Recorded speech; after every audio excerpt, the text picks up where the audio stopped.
आज सुबह से मीडिया रिपोर्ट के माध्यम से देश देख रही है कि ये जो एसआईटी है, एसआईटी ने अपने एफिडेविट को कोर्ट में सबमिट किया है।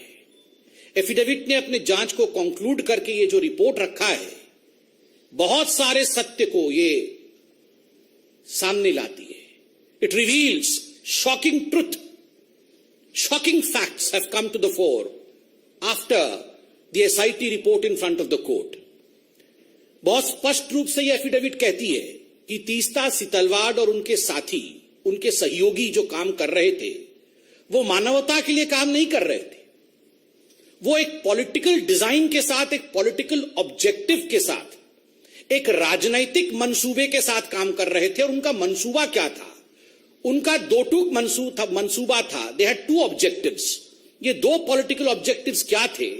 प्रथम पॉलिटिकल ऑब्जेक्टिव था dismissal and destabilisation of the publicly elected Gujarat government. उस समय जो राज्य की सरकार थी गुजरात में, किस प्रकार से उसे बर्खास्त किया जाए और उसे अस्थिर बनाया जाए, यह प्रथम राजनीतिक मनसा, यह प्रथम पॉलिटिकल ऑब्जेक्टिव तीस्ता सितलवाड़ और उनके मित्रों का था, उनके साथियों का था। और जो दूसरा मनसा था, the second political objective was to frame innocent people in Gujarat right 2002, जिसमें आदरणीय प्रधानमंत्री नरेंद्र मोदी जी का नाम भी शामिल है।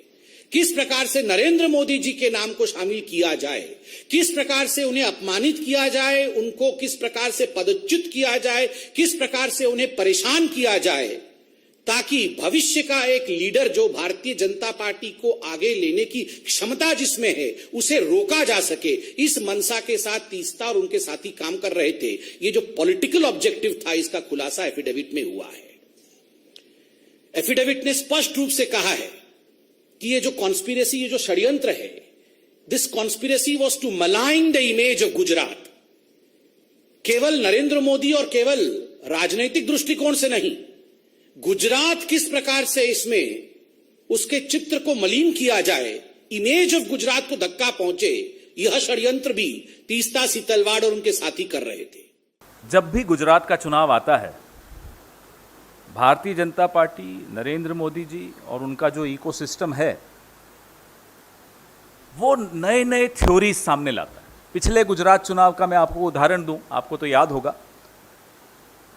अचानक एक दिन नरेंद्र मोदी जी का जो एक इकोसिस्टम है, अचानक बोलता है कि साहब एक डिनर हुआ जंगपुरा में कहीं, जिसमें इस देश के पूर्व सेनाध्यक्ष जनरल दीपक कपूर, जिसमें इस देश के पूर्व प्रधानमंत्री डॉक्टर मनमोहन सिंह और अनेक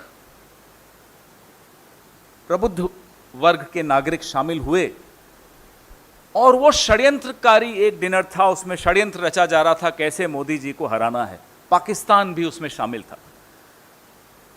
इस निम्न स्तर की थ्योरी के खिलाफ जब हमने आवाज उठाई, नरेंद्र मोदी को माफी मांगनी पड़ी डॉक्टर मनमोहन सिंह से गुजरात चुनाव के बाद संसद में। यह आपको तो याद ही होगा। बहुत कम होता है ऐसा कि नरेंद्र मोदी जी माफी मांगते हैं। गलतियां हजार करते हैं, माफी एक बार मांगते हैं। फिर से गुजरात चुनाव आ रहा है, फिर से वही थ्योरी शुरू हो गई। हर बार गुजरात चुनाव जब आता है तो कभी अंसारी जी का नाम लेकर शुरू हो जाएंगे, कभी स्वर्गीय अहमद पटेल जी का नाम लेकर शुरू हो जाएंगे। और मैं याद दिला दूं आपको, जिस एसआईटी ने श्री नरेंद्र मोदी को क्लीन चिट दी थी, उसके अध्यक्ष श्री राघवन को पुरस्कृत किया गया। जवाब दें, क्यों पुरस्कृत करने की आवश्यकता? वो तो अपना काम कर रहे थे। उनको रिटायरमेंट के इतने सालों के बाद राजदूत बनाने की आवश्यकता क्यों पड़ी? तो नरेंद्र मोदी जी को अब समझ लेना चाहिए कि काठ की हांडी बार बार नहीं चढ़ती। हर बार चुनाव आता है तो आप कभी किसी मुस्लिम नेता का नाम जरूर लाएंगे। आपको 8 साल में आपने कोई अच्छा काम नहीं किया जो दिखाकर आप जीत सके अगला चुनाव। हर बार आपको पाकिस्तान की शरण में जाना होता है, हर बार आपको हिंदू मुसलमान करना होता है, हर बार आपको षड्यंत्र दिखाना होता है कि मेरे खिलाफ षड्यंत्र हो गया। आप कौन हैं? आपके पहले क्या कोई प्रधानमंत्री नहीं था इस देश में, या आपके बाद कोई प्रधानमंत्री नहीं होगा इस देश में? सारे षड्यंत्र आपके खिलाफ है। और माफ कीजिएगा, मैं आपको यह बता दूं, अगर नरेंद्र मोदी जी की राजनीतिक जो तरीका है कांग्रेस पार्टी अख्तियार करती जब हम सत्ता में थे यूपीए में, तो आप मुख्यमंत्री नहीं रह सकते थे। आप वहीं होते जहां होना चाहिए था आपको। कांग्रेस पार्टी इस तरह की राजनीति में विश्वास नहीं रखती। रखती होती तो आपको खामियाजा भुगत लेना होता। षड्यंत्र तो हुआ, षड्यंत्र के रचयिता कौन थे? श्री अहमद पटेल, जो पूर्व के कांग्रेस के दिग्गज नेता, राज्यसभा के मेंबर ऑफ पार्लियामेंट और मुख्यतः chief political adviser to the then Congress president Sonia Gandhi. मैं आज इस मंच से अहमद पटेल जी की शांति की कामना करता हूं। वो आज हमारे बीच में नहीं है और भारतीय जनता पार्टी संवेदनशीलता में विश्वास रखती है। अहमद पटेल तो मात्र एक नाम है, काम तो सोनिया जी का था। अपने मुख्य पॉलिटिकल एडवाइजर अहमद पटेल के माध्यम से सोनिया जी ने गुजरात के छवि को धूमिल करने की चेष्टा की।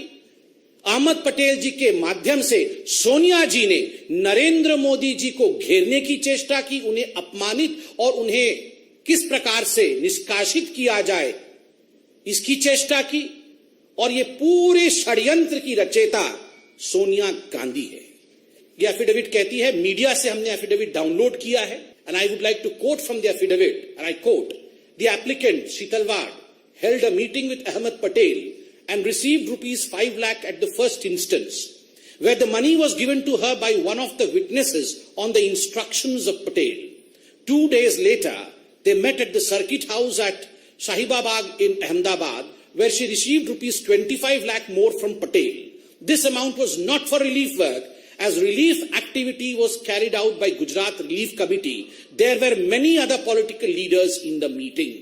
पैसे दिए गए और जो पहला किस्त गया है वो पहला किस्त 5 + 25 अर्थात 30 लाख का पहला किस्त सोनिया गांधी जी ने तीस्ता सीतलवाड़ को दिया। अहमद पटेल जी हमारे बीच में नहीं है। अहमद पटेल जी ने तो केवल डिलीवर किया, दिया सोनिया जी ने अपनी तिजोरी से, डिलीवरी की अहमद पटेल जी ने और लिया तीस्ता सीतलवाड़ ने। और याद रखिए, ये 30 लाख उस जमाने में केवल पहला किस्त था। This was just the first instalment. इसके आगे न जाने कितने करोड़ों रुपए सोनिया गांधी जी ने नरेंद्र मोदी जी को अपमानित और बदनाम करने के लिए, झूठे षड्यंत्र में फंसाने के लिए, बीजेपी को नीचे गिराने के लिए, बीजेपी कैसे आगे ना बढ़े इस चेष्टा में, और केवल बीजेपी और मोदी को पीछे रख करके राहुल गांधी को प्रमोट करने के लिए तीस्ता सीतलवाड़ का इस्तेमाल इस पैसे से सोनिया गांधी जी ने किया।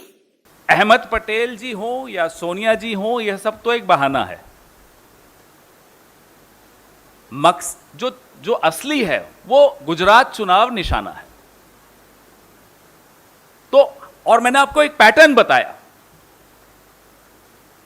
आज। अभी तो मैंने 2 पैटर्न बताया आपको, 2017 का और अब 2022 का। उससे भी पहले जब ये मुख्यमंत्री थे जनाब, तब का भी पैटर्न अगर आप उठाकर देख लेंगे, हर चुनाव से पहले एक षड्यंत्र दिखा देते थे। खतरा है, नरेंद्र मोदी जी को खतरा है, उनके खिलाफ षड्यंत्र रचा जा रहा है। तब सिर्फ मुख्यमंत्री थे तो अगल बगल के देशों का इशारा कर देते थे। अब वो प्रधानमंत्री हो गए हैं तो अब तो ग्लोबल कॉन्स्पिरेसी है। आप हैरान हो जाएंगे, थोड़ी दिनों में शायद आ जाएगा कि साउथ पोल से कॉन्स्पिरेसी हो गई, नॉर्थ पोल से कॉन्स्पिरेसी, पूरा विश्व कॉन्स्पिरेसी कर रहा है नरेंद्र मोदी जी के खिलाफ। ये इनका पुराना ढर्रा है। और अफसोस की बात है, हमने सोचा 8 साल हो गए सरकार चलाते हुए तो ढर्रा बदलेगा, अब तो कुछ दिखाने को होगा कि भाई मैंने किसानों के लिए ये कर दिया, नौजवानों के लिए कर दिया, अर्थव्यवस्था के लिए कर दिया। अब वो दिखा के चुनाव जीतेंगे, वो अब कर नहीं पा रहे। अभी मैं पिछले हफ्ते गुजरात में था, हाईवे पर जाम था। हाईवे से निकलकर मैं बगल के रास्तों से लोगों ने, लोकल्स ने बताया कि यहां से चले जाइए। सड़कों की हालत अगर आप देख लेंगे तो आपको बिहार की सड़कें पसंद आ जाएंगी। ये हालत थी सड़कों की। तो आप 30 साल 28 साल से आप गुजरात में, आपकी पार्टी की सरकार है, गुजरात की असलियत सबके सामने है। अब उस असलियत को ढकने के लिए ये इस तरह की थ्योरीज लाते हैं कि अब मेरे खिलाफ षड्यंत्र हो गया, इसमें मुसलमान जरूर नाम आएगा कि मुसलमान शामिल थे, विपक्ष शामिल था, कभी अंसारी जी, कभी अहमद पटेल जी, कभी डॉक्टर मनमोहन सिंह, और तो और पूर्व सेनाध्यक्ष जनरल दीपक कपूर भी इनके खिलाफ षड्यंत्र कर रहे थे। बताइए, इससे ज्यादा छुई मुई प्रधानमंत्री मैंने नहीं देखा। न निंदा सुन सकते हैं, न पत्रकारों के सवाल ले सकते हैं, न विपक्ष के सवाल ले सकते हैं। आपने तो देखा कि भाई कौन कौन से शब्द असंसदीय हो गए। जितने मोदी जी के पर्यायवाची नाम हैं, जो आप लोग बोलने से डरते हैं, हम लोग बोलते रहते हैं, वो तमाम नाम अब असंसदीय घोषित हो गए। ऐसा प्रधानमंत्री देखा क्या आपने?